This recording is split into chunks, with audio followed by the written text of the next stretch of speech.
ఈ ఉదయం వాగ్దానం ఎలా ఉన్నారండి? బాగున్నారా? పొద్దున్న లేచారా? ప్రార్థన చేసుకుంటున్నారా? దేవుని తట్టు చూస్తున్నారా? ఎక్కడైనా నష్టపోయిన కష్టపోయిన స్థితిలో ఉన్నారా? ఇరకాటంలో ఉన్నారా? దేవుడు మన ప్రార్థనలన్నింటికీ జవాబిచ్చి ఆత్మీయ ఆరోగ్యమైనటువంటి శుభకరమైన ఆనవాల్ని కనపరచబోతున్నాడు.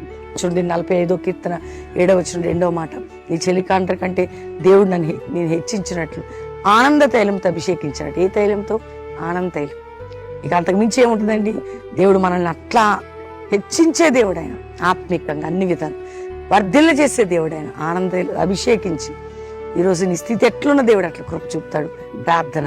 తండ్రి, ప్రతి బిడ్డను రక్షించి అందరినీ పడిపోయిన వారిని లేపి, రోగులను స్వస్థపరిచి, కృంగిన వారిని లేవనెత్తి, ఆయన మ్యారేజ్ డే, బర్త్డే బిడ్డలు దీవిస్తూ, కోర్టు కేసుల నుండి, ఇబ్బందుల నుంచి, ఇరుకుల నుండి, నిందల నుంచి, గాయముల నుంచి, అవమానాల నుంచి, పోరాటాల నుంచి విడిపి అందరికీ నీవు తోడై ఉండమని యేసు నామములో అడుగుచున్నాం తండ్రి, ఆమేన్. నీతి సూర్యుని రెక్కల కింద మనకి సంవత్సరం ఇచ్చిన వాగ్దాన పాట వినండి. చేరితి నిన్నే పాట రిలీజ్ కాబోతుంది. చిన్న క్లిప్ పెట్టాను చూడండి.